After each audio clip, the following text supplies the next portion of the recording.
भोजपुरी की सबसे बड़ी award show film fair Bhojpuri icons award show में भोजपुरी के सभी कलाकार पहुंचे हुए थे। इस अवार्ड शो में कुछ ऐसा हुआ जो विश्वास नहीं होगा। वीडियो को शुरू करने से पहले आपसे रिक्वेस्ट है कि आप मेरे चैनल को सब्सक्राइब कर लीजिए और वीडियो को लाइक कर दीजिए। चलिए वीडियो शुरू करते हैं। पवन सिंह और खेसारी लाल यादव आए दिन लड़ते रहते हैं और बड़े बड़े बयानबाजी होते रहती है। इस अवार्ड शो में कुछ ऐसा देखने को मिला कि सब लोग चौंक गए, उनके फैंस भी चौंक गए। कुछ तस्वीर वायरल हो रही है जो दोनों के बीच एक प्यार भरा है। दोनों को फोटो देखकर लग रहा है कि इनके बीच कुछ था ही नहीं। अवार्ड शो के बीच में रवि किशन शुक्ला दोनों को हाथ पकड़कर यह स्टेज पर लाते हैं और दोनों को मिलवाते हैं।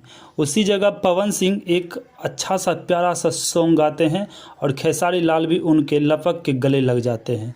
दोनों में इतना प्यार बरसते, इतना प्यार देखते हैं कि लोगों को लगता नहीं कि दोनों के इससे पहले लड़ाई झगड़ा हुआ था। अब यह सच है या झूठ, ये तो आगे दिख ही जाएगा। दोस्तों, आपको क्या लग रहा है आप कमेंट में जाके ज़रूर लिखें।